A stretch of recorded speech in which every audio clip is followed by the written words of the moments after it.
I gotta say, people, I love that intro.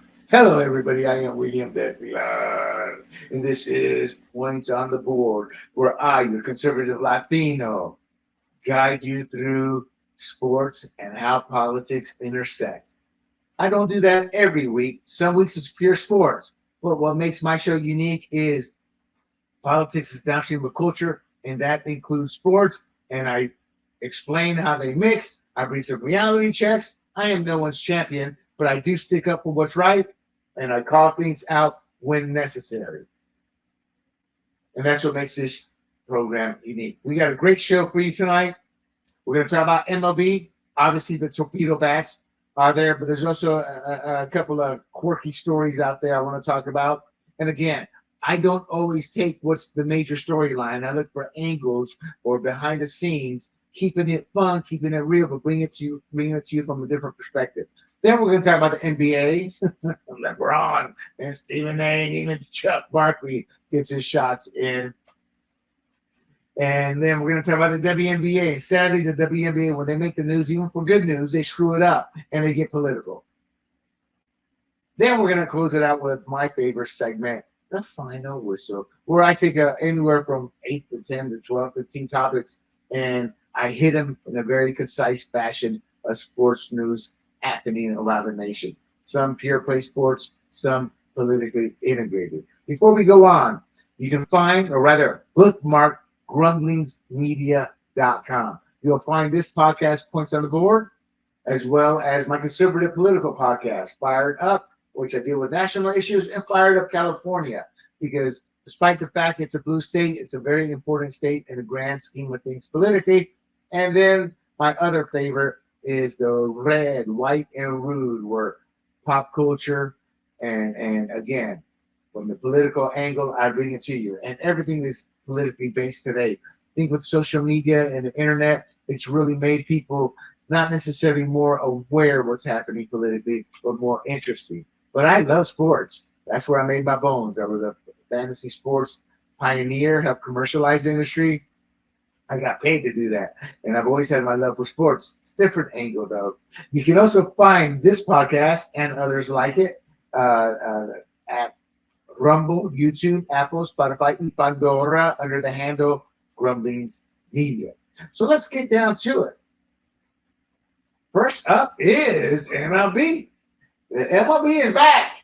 It's back, baby. And it could be exciting this year. Why? We have the rise of torpedo bats. Innovation or controversy in Major League Baseball. So the Yankees got off to an explosive start this year. A franchise record 9 home runs in a single game. And that thrusted their new torpedo bats into the spotlight. They're uniquely designed bats. They shift the wood mass closer to the label. It sparked both admiration and outrage. And obviously, it's raising the questions about innovation versus fairness and the potential future of baseball. So what began as a tactical experiment has quickly become a league-wide phenomenon. It's what I would call blending science with slugging power. So the Yankees scored 36 runs and hit 15 home runs across their opening series against the Milwaukee Brewers. And that included a franchise record 9 in a 20-9 win. Just a few last week. So over 2 games, they did amass 32-12 score line, 13 home runs. They showcased a lot of power, and they led the league at the time with 11 home runs. In spring training, they led the league with 11 home runs. And that's what hinted as to what was to come. So everybody's going to ask, well, what about Aaron Judge? Aaron Judge. Well, he uses AJ99 bat, and it's not a torpedo bat. Maybe it's juice. Who knows? I love him. Speaking of Aaron Judge. Why? Because he didn't deserve the MVP the year he won. Showtime did. And it was just a political pick in terms of why he won. It's disgraceful. And, that's what I hate about awards. It doesn't always go to the best players. Go to who the writers love at that moment. I mean, in football, Hub Arkosh, who I love dearly, great man, but showed his chink in the armor, showed he's human when he said he wouldn't vote for Aaron Rodgers for the MVP because he just was anti-COVID. And as we now know, the jab was a lie.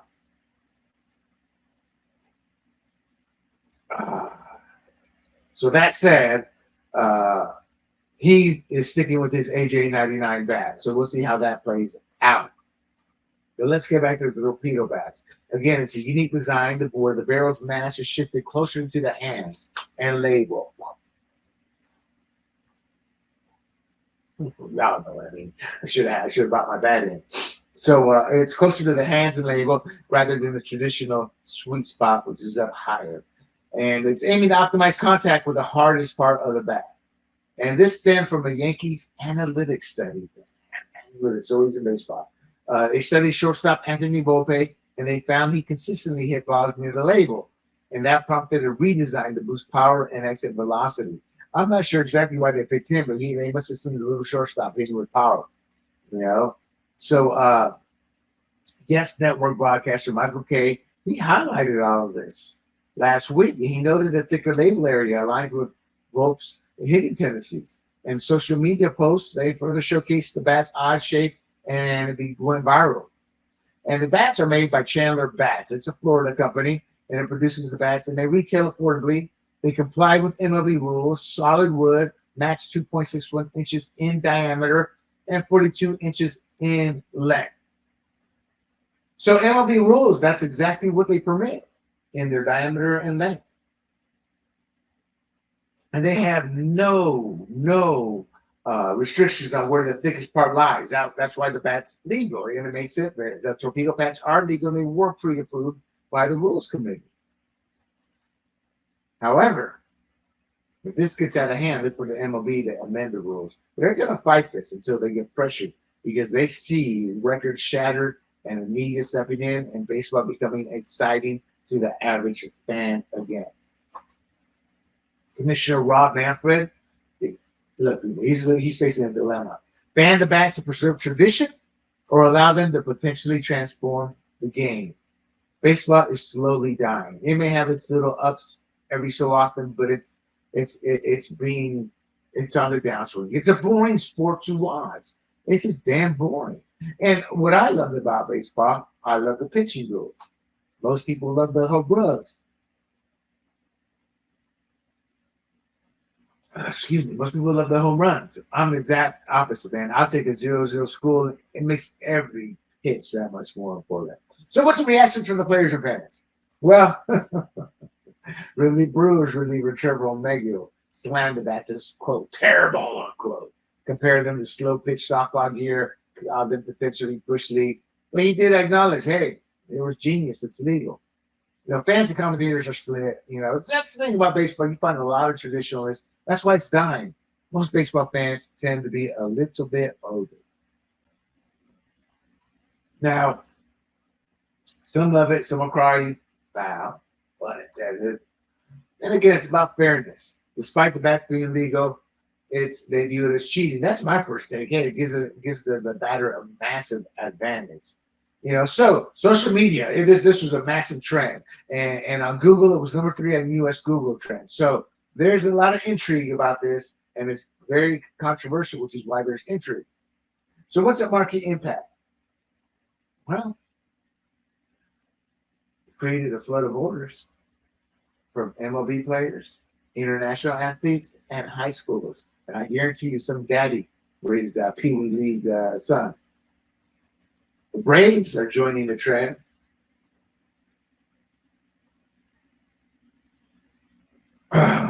They've ordered team bats.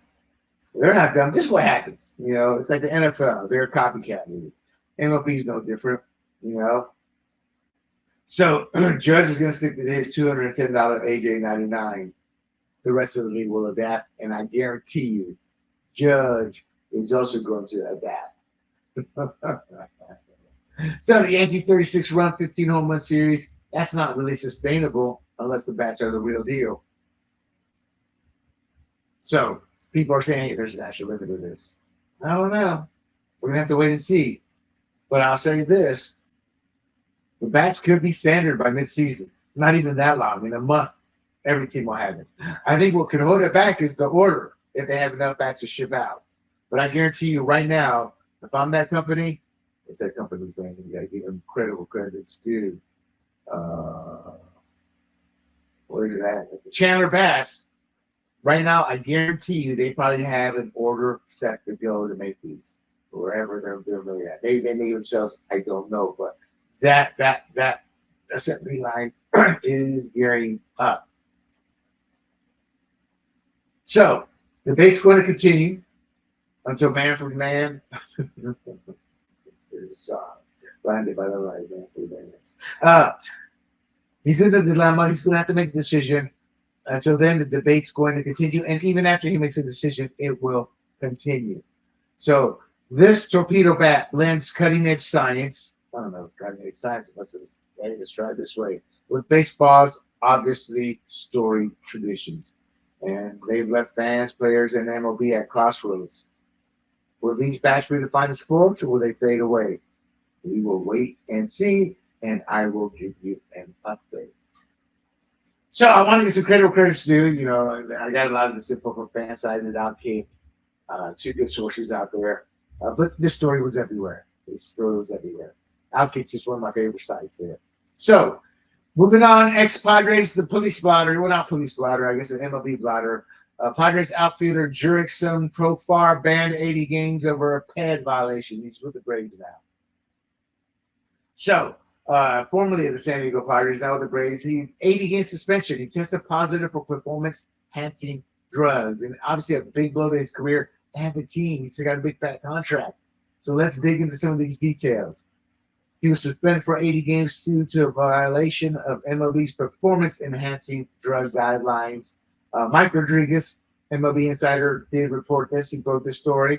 The drug was chorionic gonadotrophin. Gonadotrophin. Yeah. HCG. So what is that? That's a hormone that is naturally produced during pregnancy, man. That mimics luteinizing hormone to stimulate testosterone production in men. It's banned by MLB because it can be used as a performance-enhancing drug to boost endogenous testosterone levels or mask steroid use by restoring natural testosterone production after a cycle, providing an unfair athletic advantage. Woo! There's a lot to say there. Layman terms, it's a hormone that can boost testosterone like a natural energy shot, and MLB bans it because it gives players an unfair edge or hides steroid use. So the 80 game suspension, that kind of aligns with MLB's Joint Drug Prevention and Treatment Program. And it's the penalty for first-time PED violators. And it escalates to 162 games for a second offense and a lifetime ban for a third. Profar, All-Star in 2024 with the Padres, signed a 3-year, $42 million deal with the Braves this offseason. In his statement, Profar called it, quote, the most difficult day of my baseball career, unquote. He claimed he would, quote, never willingly take a banned substance, unquote. They always say that. You know, they take full responsibility, but no, I did not take it, but I take the responsibility of suspension. If I take it, let me find out like the right. It's that simple. So when these players do that, guilty. So he did emphasize his passion and love for baseball, yada, yada, yada. You know, so his stats with the Padres was 280 with 24 home runs, and he has value. So the suspension does hurt the team. However, he started out slow through 4 games this season. He was batting 200 and compounded with his absence now for 80 games. They're looking at that $42 million contract. So what? Yeah. So the Braves did issue a statement expressing surprise and disappointment. You know, they learned about the test finally right before he did. So he's sidelined until late June 2025. For those of you who can't count up to 80, he's gonna miss the postseason of the Braves. Oh no, 80 games. Well, yeah. He's not gonna miss the postseason. What am I saying here? My ending was wrong, but it's a significant consequence for this team who are contenders. They're a perennial playoff contender. Now they have to face roster adjustments, et cetera, because they lost out on expectations with him. He had a sluggish start, so I guess the drugs weren't helping right away, huh? Regardless, this is obviously a pivotal moment for him that will shape the rest of his career, because if he's a PED user and he's off it, he won't have a long career. It's that simple. Pittsburgh Pirates player fractures ankle during home run trot. This one blew my mind. And this one here, I came to me via Outkick. So the Pirates face it, but again, this was all over the news. The Pirates faced an unfortunate setback on opening day. Nick Gonzalez, he suffered a fractured ankle during a home run trot. My leg. Your classic, a moment of triumph into a moment that, what was it? An agony of defeat, a moment of triumph into that, turned to agony of defeat. So let's review this incident. So he's a Pirates second baseman. Now this kid's a 2020 first round pick, and he was expected to solidify the Pirates infield this season. He had a promising 2024 season, batted .270, 7 home runs, 49 RBIs in 94 games. He fractured an ankle on opening day. Again, a home run trot. So we were thinking, what? That's what I was. Well, it turns out he likely aggravated a pre-existing condition for spring training. I guess he fouled a ball off multiple times off his left ankle on March 29th during the game against the Rays. Obviously, that weakens the bone. And the fracture didn't occur while rounding the bases. It was waiting to break. It's kind of lucky it broke on a trot, because that had been broken on a major player. If he dig into the turf with that leg to run, the push off, it could have been worse. You know, his bone was weak. So this was probably the best case scenario in terms of the break, because that break was going to happen sooner than later. It happened sooner. You know, so Derek Shelton removed him from the game, obviously, and he's been placed on the 10-day injury list. And when I saw that, I'm like, I remember that's what baseball does. They'll place you on the injury list, and then some people will sit there and depending on the severity of the injury, whether they're removed from it. Look, guys and gals, this injury is it's a non-place fracture, and that means the bones cracked, but it didn't shift out of alignment. Meaning, think of a stress type fracture, something similar, though a bit worse here, and it's less severe than a displaced fracture, meaning it's moved, and it's still odd it happened on a trot, but he's lucky because that means that if it happened again, it was going to go. So that was the underlying weakness, and they suspect it goes back to that time frame. And for non-displaced ankle, you're looking at 6 to 8 weeks. So you're looking at a couple of months at least, you know. And that's assuming no setbacks, it could return by late May, you know, or early June, depending on healing and rehab progress. So, and I'm sorry, yes, I was right. You know, Gonzalez does have a chance to miss the postseason. You know how that, yeah. Anyway, back to Gonzalez. So the 10-day IL, obviously for you baseball fans, you know this. For people who don't quite follow the sport, he's going to stay on it, or they'll shift him over to the 60-day IL.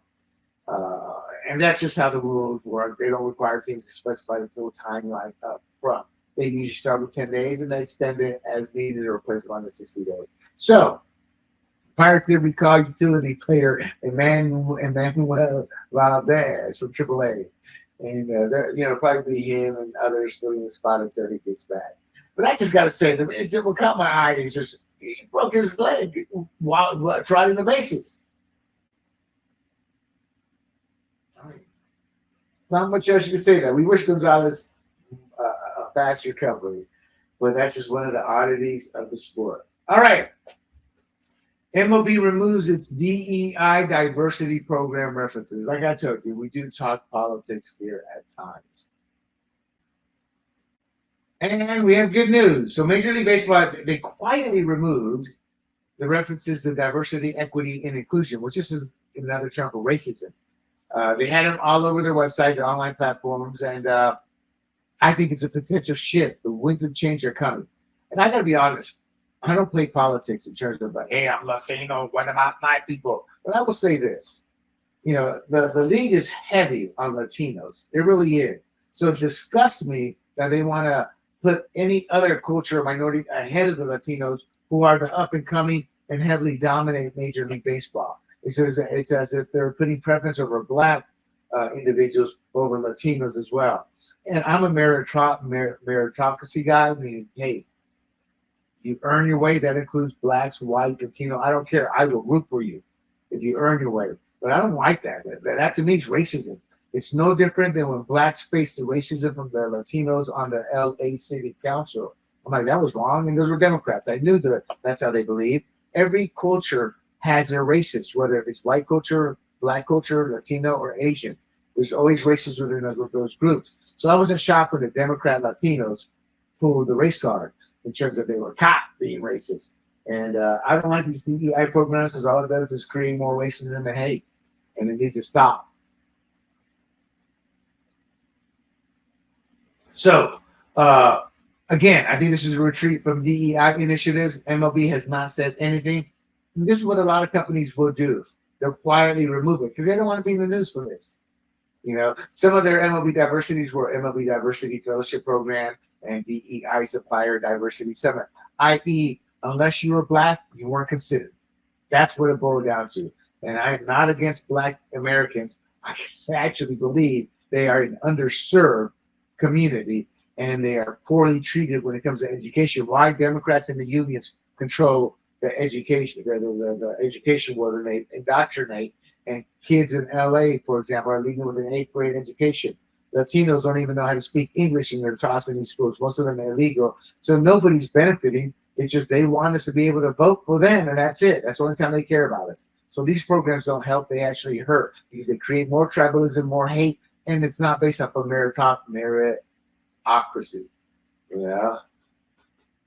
So their diversity programs, they gained prominence in recent years. It was part of a broader push for inclusivity, and it followed initiatives like the 2017 Players Weekend and partnerships with diversity-focused organizations. You know what? And I know about some of these programs. They're nonprofits. They're the execs. It's like they're all making out like fat rats because they're in line with government projects. They're some of them are NGOs. Some of them probably got money via U.S. aid as well. And it's like the housing issue we had in California. Lots of nonprofits, and the judge finally came out and said, whoa, these nonprofits are delivered. And how much are you earning out of this money? Somebody finally questioned that. So these diversity programs, the only people they help are the people in charge of them. And again, this is happening probably because the backlash against DEI programs did not earn it. You know, it's not just sports. It's the entertainment sector, the corporate sector, meaning, you know, Trailer Supply Company, John Deere, Harley Davidson, Ford Motor Company, Target, Boeing. No, Boeing needs to get that out of there. See stuff falling out of the sky with those guys. You know, so this is good. Now, does that mean, hey, we don't have a problem? Yes, we do have a problem. You know what that problem is, my friends? The Democrats and the unions control our school education system. And we have minorities of all persuasions, and that includes, they're not minorities, but the poor whites from poor areas, they're not getting the education, and they're being taught how to think and what to think, not to critically think. You want to change this world, this country, you start there. And I promise you, change it in a positive manner will happen. We don't know why MLB removed it. Again, we think it's a backlash. They did not come out and say anything. However, this removal of these DEI references, it raises the question about the league's future direction in a positive way, returning to more traditional focuses, which means on the game itself. We already did with the Torpedo bats. Is this a permanent shift? Until the next regime comes to power and they start pushing it. That's how these corporations, whether they're sports leagues or corporations, work. There are companies from Nazi Germany that still exist today. They went not full-blown Nazis because they didn't want to die or be taken over by the government. So companies always go as political winds blow. Look at what Biden's regime did. They forced Facebook to censor.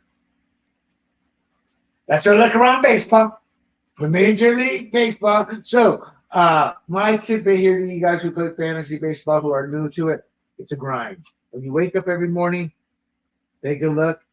When you go to sleep, before you go to sleep, take a look. If you're still not doing the best you can, you need to have your alerts for injuries. Because when those injuries happen, you go pick up your replacements later. and you'll be in the top 3 if you follow those 3 rules. All right, let us move on to the NBA. First story on tap: Hendrick Perkins criticizes LeBron James' podcast choices. ESPN. They're the company that hires bigots, racists, and idiots. So he sat there and said that he disapproves of King James choosing white co-hosts like Steve Nash over black alternatives. If a white man said, I disapprove of ESPN hiring Kendall Perkins when there are more qualified white guys, that guy will be fired. Will Perkins get fired for saying that? No.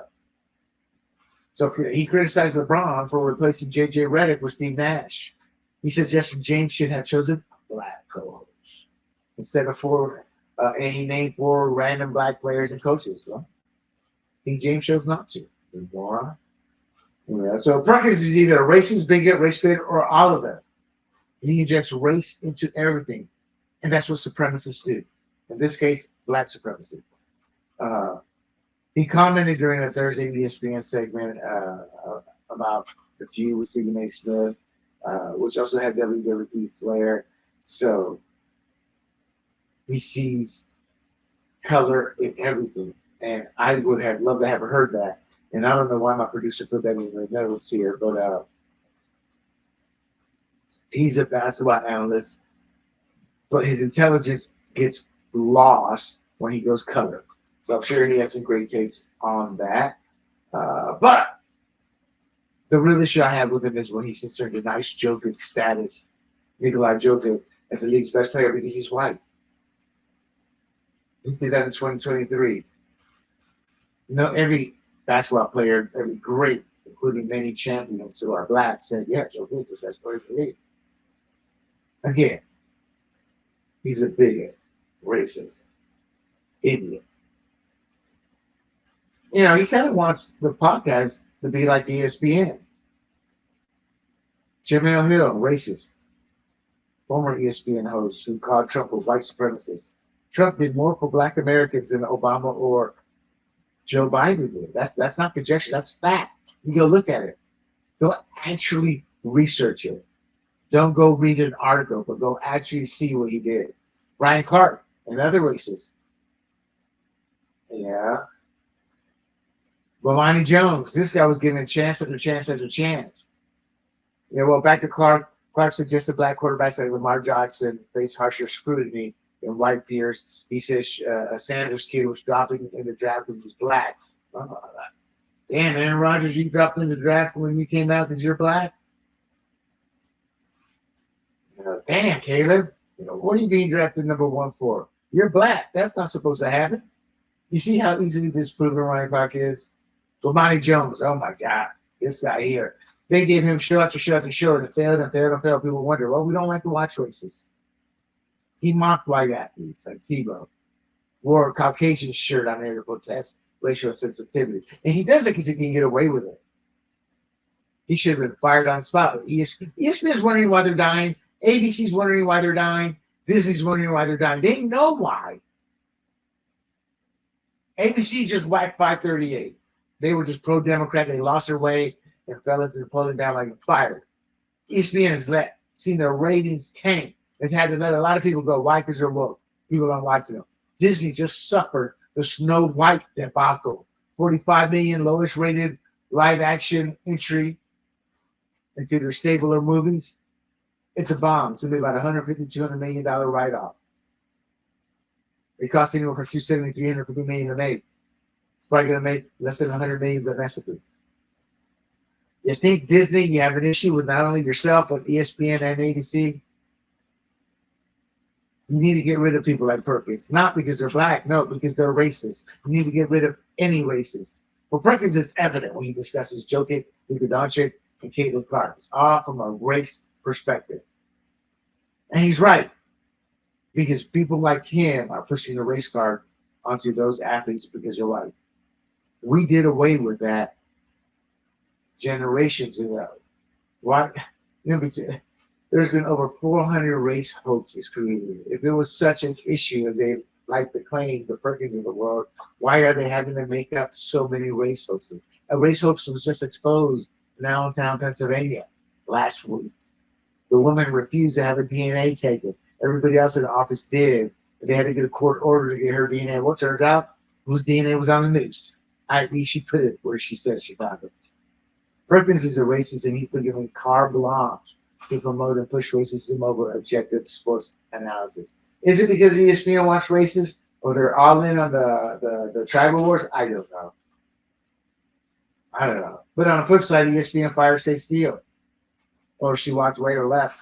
But it was not an amicable breakup. It was because Stacey Steele said the truth, and they didn't like it because she left the plantation, and you cannot leave the plantation. Stacey Steele spoke about equality, acceptance, reality, and love.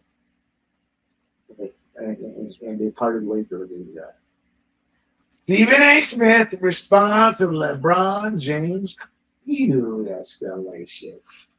Hold on, I gotta show you this.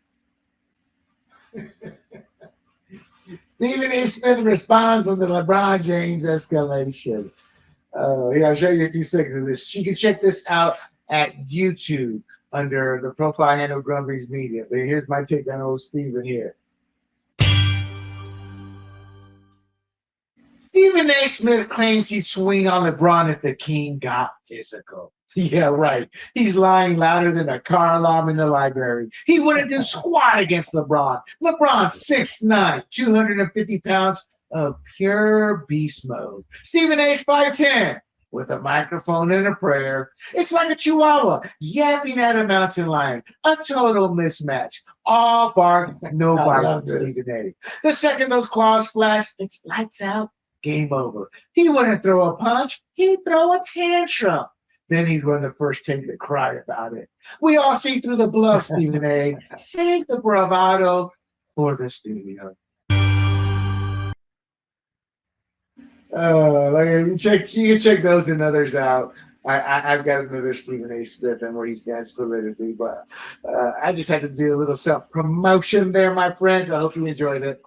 Make sure you head on YouTube and like it under Grumblings Media. So he has an ongoing feud with LeBron James, and they took a dramatic turn. You know, he says that they had escalated their courtside confrontation. He would have hit me. Those fists would have started flying. So how does this, where's all this stem from? Well, it stems from James confronting Smith courtside at the Lakers-Knicks game over Smith's comments about Bronny James and his NBA presence. Now, that said, Stephen A. Smith was right. But the way he attacks, and then he puts himself on the soapbox as if his toots are unicorn toots, and he could sell those.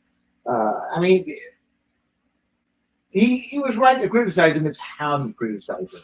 You know, Bronny being drafted by the Lakers because of LeBron, and Bronny just not being NBA quality, which is true.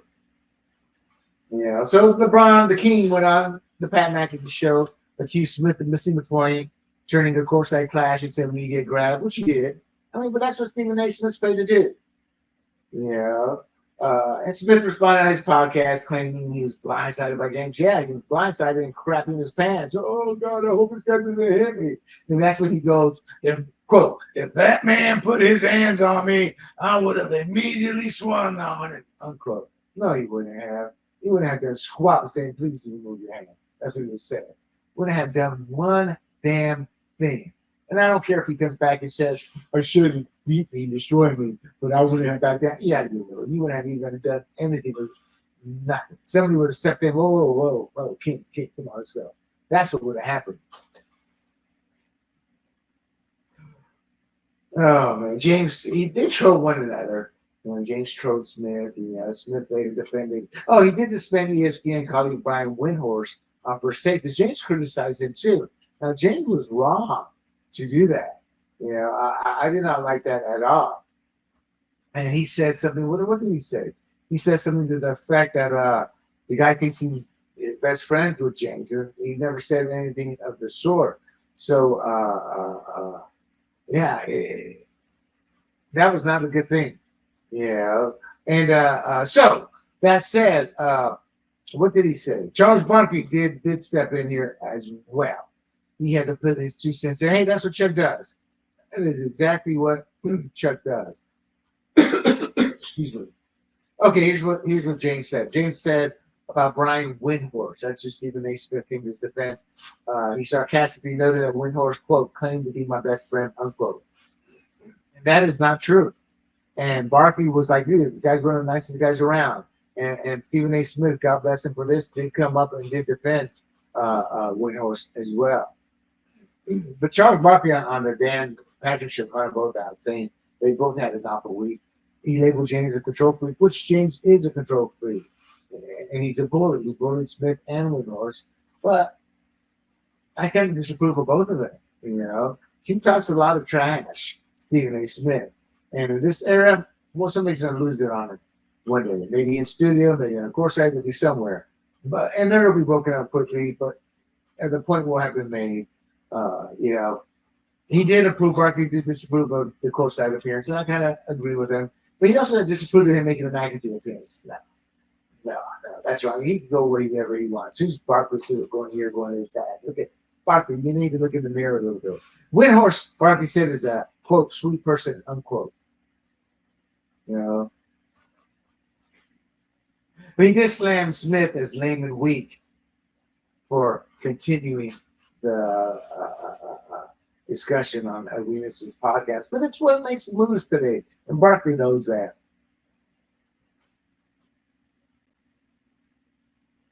Barkley argued the feud has only losers.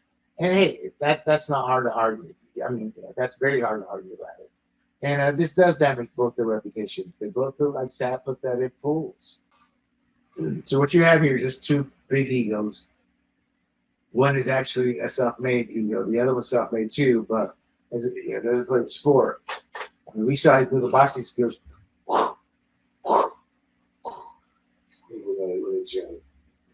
Regardless, we'll keep you up to date on this sad, pathetic, but fun story to watch. And I think it's fun because it's like a train wreck, watching a train wreck. Okay, let's go on to the WNBA, my friends. And I'm sorry, race plays always plays a card here in the WNBA. First up, Monica McNutt accuses little girls of racial bias for supporting Caitlin Clark. So obviously, Monica McNutt, who is a racist, just look at what she says, how she says it, the tone she says it. She's an angry woman. You know, so she says the popularity of WNBA star Caitlin Clark among young girls is rooted in racial bias. She said it, but she said it the wrong way. It's called homophily. So there's a reason black kids all gravitated to Tiger. Black girls all gravitated to Serena. Black gays gravitated to Martina. You get my point. Whites to Larry Bird. Blacks to Magic Johnson. Blacks to black quarterbacks. You know, because it's called homophily. You identify with your own, with culture. So she's right, but she's making a race issue. She's trying to say you have no right to like her because she's right. It's just a natural human nature instinct. They teach this in college, if they still do. Because somebody may have deemed that racist in itself. You know, so what she's doing is she's petty. She's jealous. She's jealous of how Caitlin Clark has driven unprecedented growth in the WNBA. Record-breaking viewership, record-breaking attendance. They had to expand arenas in some cities. Merchandise sales through the roof. Caitlin Clark jerseys, Caitlin Clark gear, Caitlin Clark games, both in attendance and on television. It's all Caitlin Clark, and that drives black supremacists like Big Nut. Drives her nuts. I'm going to be older. That sounds like, now. What's your name? Monica McNutt. Don't you go McNutting on me, Monica. So she finished her popularity as project of great white hopeism. And she's right. No different than Tiger, great black hopeism. No different than Showtime as an Asian in baseball. Bird as a white player in NBA. Again, it's homophily. You know, that's what it is. But she hates that. She's saying you can't do that, white people. Only blacks can do that. That's racism. For us to come together, we have to stamp that out. You have to get rid of racism in every culture. Again, white racism, contrary to what the media tells you, is almost non-existent. The data bears this out. Go look at the data. If it was so great, again, why were there over 400 racism over the past 10 years? Race hoaxes. But the one as recent as last week. Because it doesn't exist, but the hate is so drilled into people. They get so off the mark mentally, they go make crap up for attention or to gain something from it. Racism, bigotry, ignorance, or stupidity, or all the above. I just view her as a racist. Equally means looking at hate and supremacy for what it is. Hate and supremacy, and in this case, racism, and you call it out. No different than calling out David Duke. Now, when you're young and dumb, I have forgiven a black kid who worked for me for being a racist, and we worked together. And the more he worked with the whites and myself in the military, the more he began to understand that he became an ally. There's a Puerto Rican that could not get that out of him. He eventually got drummed out of the military. My friend said, "Why did you stick up for him? He's a loser." So I don't care about what color you are. I just care about the hate and getting rid of it. Clark's a generational talent. That's why stars like Kelsey Plum or Sabrina Ionescu are not famous like her. There's a video of the championship games in Liberty, and I forget who they played. I was going to say LA Sparks, but they suck. Maybe it was was it Las Vegas? I can't remember. But it was like game 5. Oh, it was like watching 3 minutes of kids who've been given a basketball for the first time. That's how bad it was. But then Caitlin Clark at times reminds you of Michael Jordan with some of the moves, the passes she makes. But she's incredible. She's a generational talent. But McNutt wants and demands that go, and that match will be given to Angel Reese. Can't hit the side of a barn, and that's why she's a rebound queen. Caitlin Clark is the Michael Jordan of women's basketball, and McNutt hates that. McNutt's stance is part of ESPN's plan to continue making false racist claims, creating false narratives like that, or they take a grain of truth and they turn it into tribalism.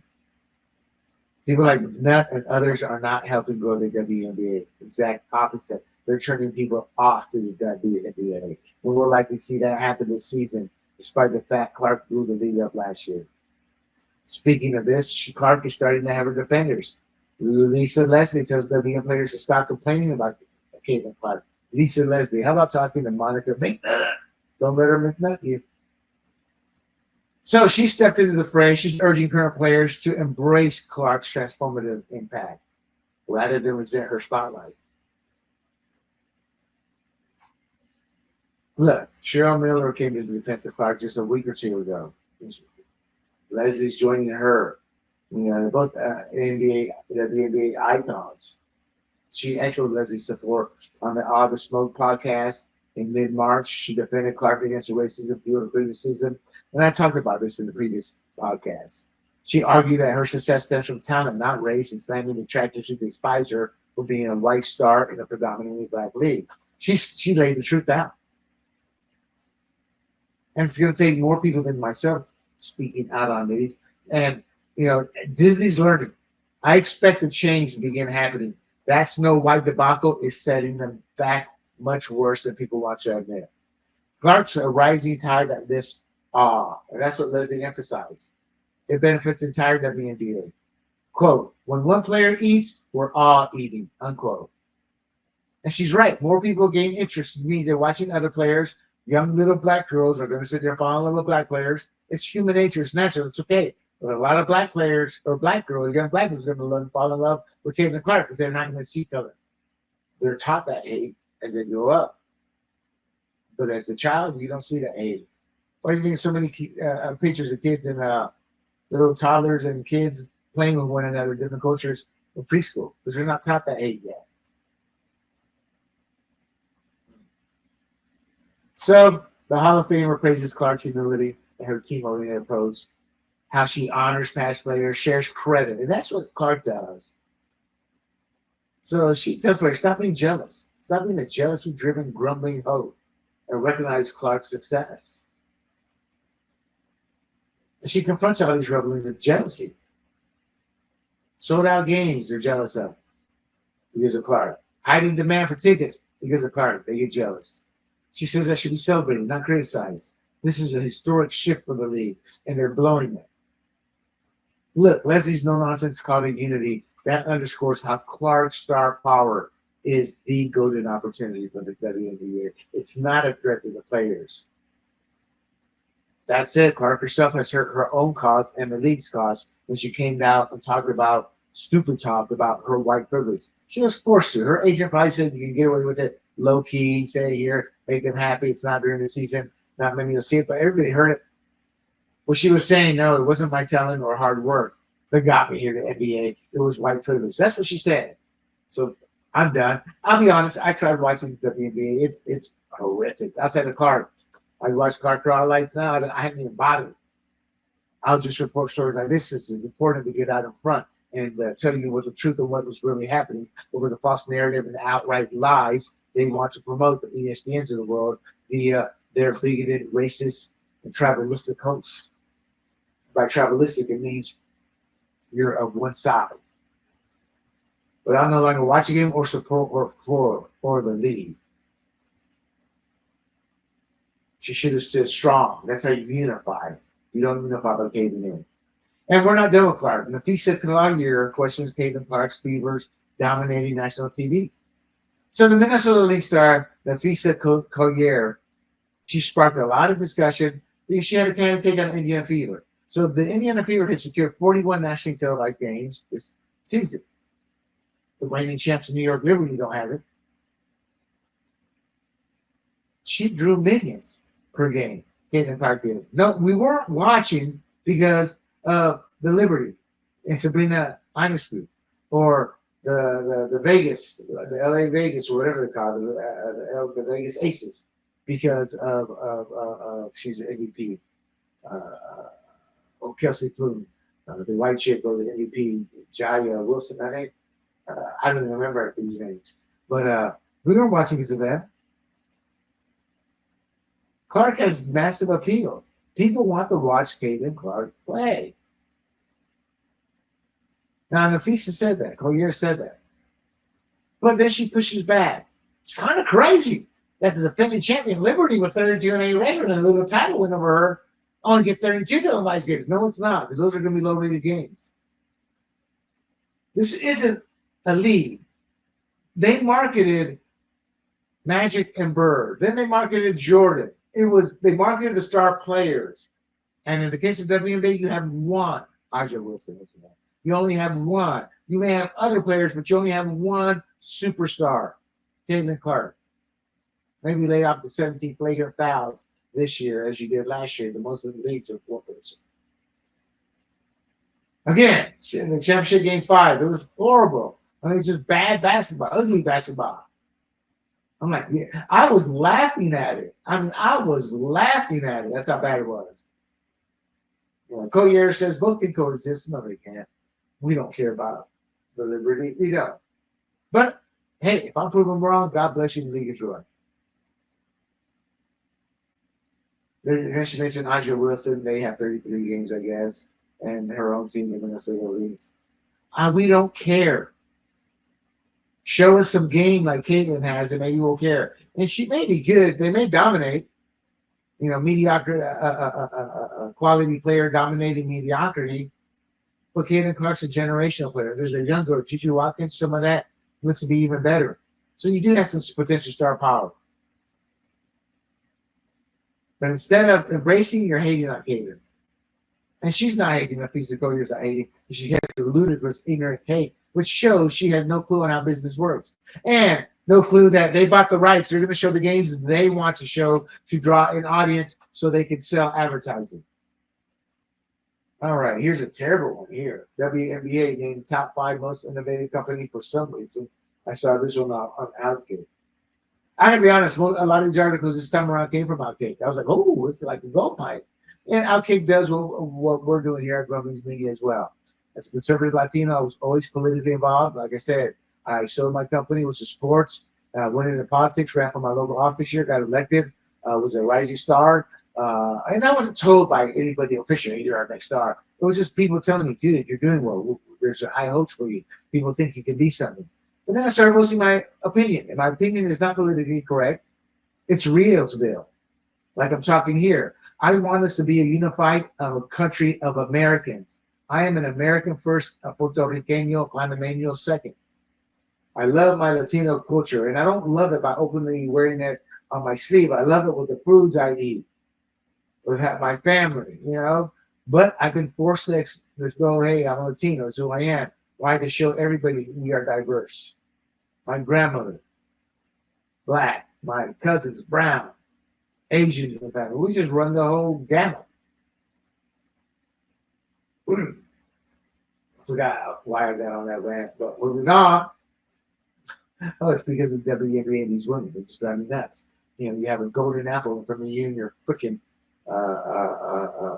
spitting it out. WNBA named the top 5 most innovative company. Why? I don't know. Oh, that's what I was saying. Outkick does what we do.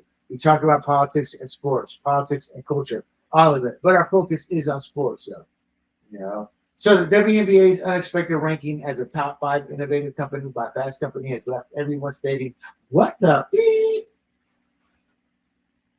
Look, they are not an innovator. It's Caitlin Clark. She's what's driving everything. The viewership is quadrupled or tripled. Attendance went from a small arenas over 10, 15, 20,000. It's her individual impact. It's not the league. They put them alongside Nvidia. Come on, give me a break. They should not put WNBA. They should put the Caitlin Clark brand. Look, WNBA has lost between 300 and 400 million since 1997. How is that innovative? Last year they lost 40 to 50 million, and that was Caitlin Clark's rookie season, which blew up. Everything went up, yet they still lost that much. Culture buzz versus substance. It's just WNBA is ranking this because of Clark, nothing else. But there's a push to promote the league and denigrate Clark. The Mystics owner denigrated Clark by saying, why is she on time cover? Why can't it be the league? Well, because she's the reason your league, you're having this interview. Not because of you. Nobody cares about you, you loser. Yes, you're a loser. Why? Because your team isn't making any money. And you're subsidized by the NBA. You know, I'm not a Draymond Green fan, but I loved it when A'ja Wilson somehow, you know, we're trying to pull herself up equal pedestal with the NBA. He's like, hey, you say that's wrong. That bugs me. So at the end of the day, while the WNBA basks in its innovative glow, it's Clark. Y'all just riding the coattails. It's Clark's one who's pushing this league forward. Final WNBA topic. Trans Day of Visibility. This is ironic. I'll go through this real quickly. The WNBA's pose aligned with its progressive branding. The inclusion of transgender athletes falls under be careful what you wish for. Because what happens when a man who claims to be a transgender woman demands a play? Its celebration is meant to appease radical left-wing audiences. Be careful what you wish for. What happens when a man who claims to be a transgender woman demands a play? The WNBA refuses to let go of the LGBTQ issue. Why? Well, 17% of the league is gay, so I get it. And they promote every LGBTQ issue. And that's a detriment towards growing the league because it caters to the minority, not the majority, who doesn't want to hear that, just wants to watch people play basketball. So again, I ask you, be careful. I say, be careful what you wish for, because what happens when a man who claims to be a transgender woman demands a play? Trans Day post is meant to give a thumbs up to everyone who doesn't agree with it. That's it. Be careful what you wish for. And there you have it. That is our main topics. So let's close it out. Take the next 10 minutes here to talk about the final whistle, where I take a lightning round type look over stories across America that are sports related.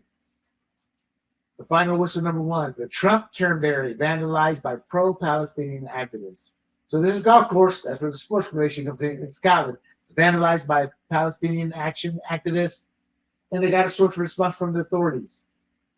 The activists dug up greens and spray painted Gaza's not for sale. Oh, because Trump keeps talking about, they don't call it Trump Plaza, Trump Gaza. But they were arrested, 3 of them. 3 of them, charged with malicious mischief and released on bail. Disgraceful attack. Childish, ignorant, and I hope they pay the price. Final whistle number 2, Leah Thomas, Penn, and the Trump funding debate. So Leah Thomas broke all kinds of women's record at Penn. I mean, he just towered. I say he because he was still sporting a dong. Woo, woo, woo, woo. And sporting it proudly in the all girls locker room. They said they saw him naked. In 22, all his wins he broke records. He took medals from women who actually deserved them. Biden changed Title IX not to protect women, but to include trans. Defeated in the courts. Trump has an executive order banning transgender athletes from women's sports, triggering a federal probe into Penn, and they have stopped $175 million in funding. So knock yourself out, Penn. Here's the thing: these big-time universities like Penn and other Ivy League schools, and they've got billions. Combine them all, billions. I think Harvard may have $1 billion to itself. So they don't need the federal money, but they take it because it's free money. So hopefully this will get a change happening over there. We'll find out what's number 3, Pennsylvania Senator stance on transgender athletes. So this moron, the state senator, said that female bodies are just as strong and fast and capable as male bodies. Oh my God. We've seen this. There's enough evidence to go, listen, moron. Where in La La Land are you coming from? Senator Lindsey Williams made a statement last week opposing the Save Women's Sports Act, arguing that girls can compete equally with boys. This guy's a moron, and the bill underestimates female athletes' abilities. I guess if you're saying they won't lose by a length, but half a length, maybe so. The claim ignores biological differences, muscle mass, and speed. This guy's just a complete moron.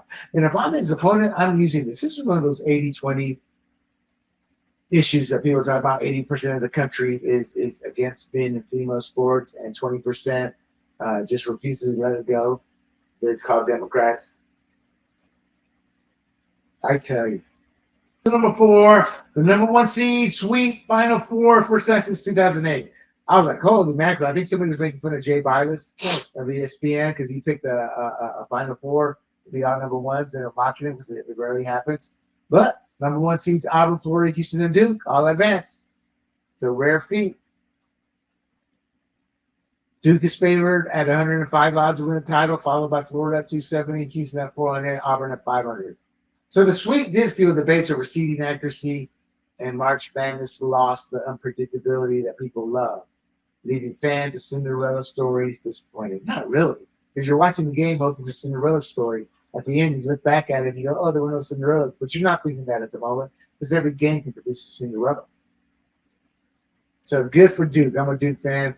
You know why I'm a Duke fan? Well, before they went to the one and done. It was because Mike Krzyzewski helped transform young boys into men. And a lot of minorities had a lot of mentoring from him, and they owe their careers. And they say that to him. And that's what I mean by education and mentorship. You know, we can all become productive steward or functioning constituents in our society and not victims, which is what they want minorities to be, not just guys, but Latinos. And they gave up on Asians. Asians break the mold. They don't like that. Final whistle number 5, UFL 2025 opening game TV ratings. Look, I put this down there because I forgot. I didn't realize the UFL was still around. It kicked off its 2025 season. The St. Louis Battlehawks and the Houston Roughnecks, 690,000 viewers. Wow. You get a Sunday night game, 16 million. Big disparity. It peaked at 844,000 in the first 15 minutes. It dropped off. It's 42% drop from 1.2 million. This league is done. It's on fumes before it even begins. I think it's combined with USFL, XFL, I think. Wow. This league is done.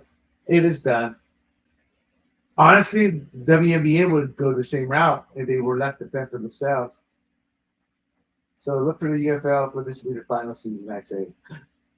Final whistle number 6, UFC rumors platforms replace ESPN in 2026. So this is a little bit of news out there. There's speculation about which media platform might replace ESPN. I guess, the fans and people aren't happy with ESPN. I mean, you have your contenders, Amazon, Netflix, Fox, and others. They're going to try to just overpay. And that's a problem with sports right now. They're overpaying for them, and they're not seeing the results coming in. And Google with YouTube is paying a massive price, as is Peacock and others.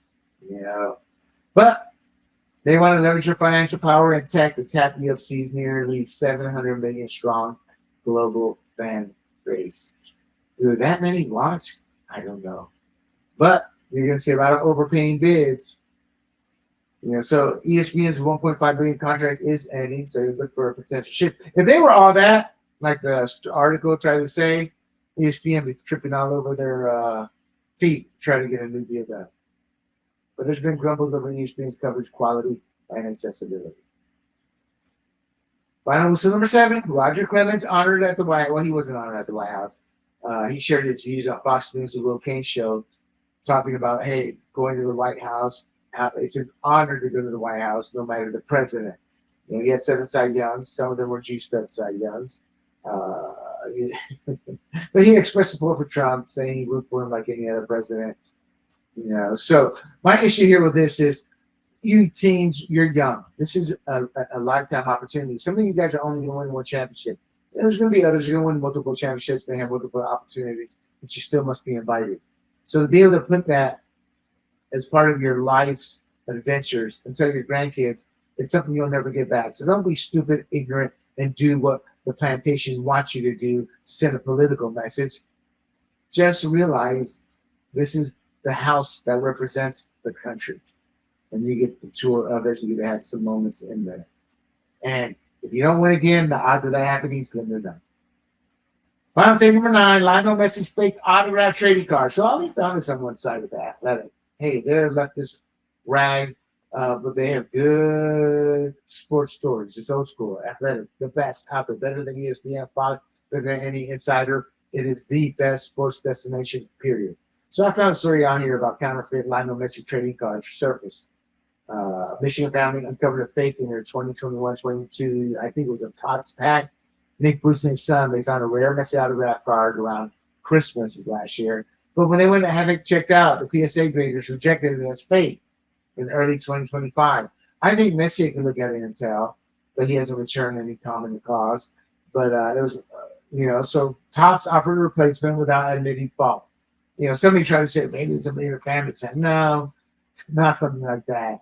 But Topps offered a replacement without admitting fault, and Messi stayed silent. So the incident, it just embodies the problem with autograph, whatever. And then you have issue with Topps quality control. We don't know where this is going to go, likely nowhere, because that's how prevalent fake autographs are.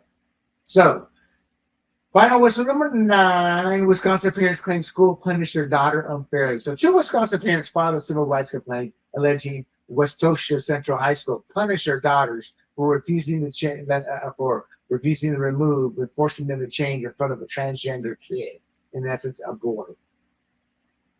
They were being punished. One was failed for gym class after skipping PE to avoid addressing with the boy. They're going to win this lawsuit. And with Trump and the way the country's going, 85% of the country doesn't want this. They are going to win. This school screwed up. Their arrogance. And then I would personally sue the teacher. Now, a lot of these teachers are probably protected through the union. You can't sue them, but I try to sue them anyway, break them. So this came under the Wisconsin Institute for Law and Liberty. It falls under Title IX. The Wisconsin Institute for Law and Liberty filed the Title IX complaint in March. Came to school bothering the girls 5 to 6. They did. God bless those girls. And the final take of the night. It's been a little while, but we talked about it on a Fired Up episode.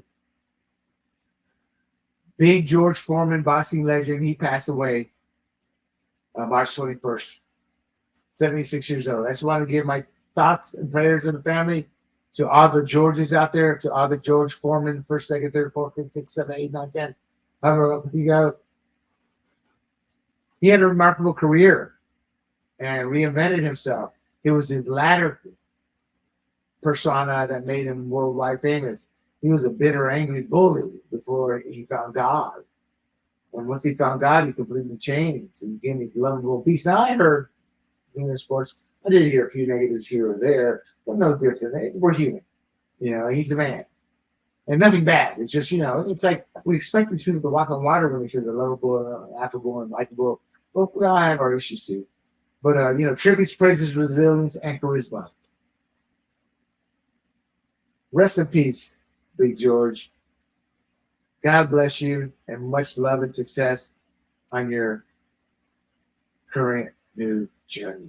That will all going to take one day. And there you have it, my friends. Points on the board, episode 113. The Unlucky 13. This is our longest running show. I hope you enjoyed it. Please do not forget to like and share this podcast. Give me your thoughts in the comments, whether you agree, disagree. Also, let me know what you want me to talk about.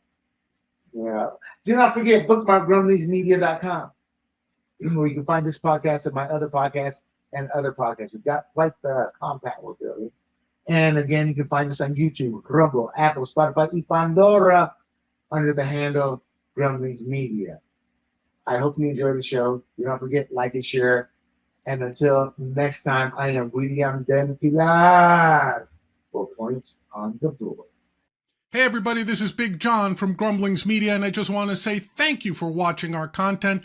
If you want to support our efforts here at Grumblings Media, just smash the subscribe button right here, totally free, or just go ahead and consume more of our great content.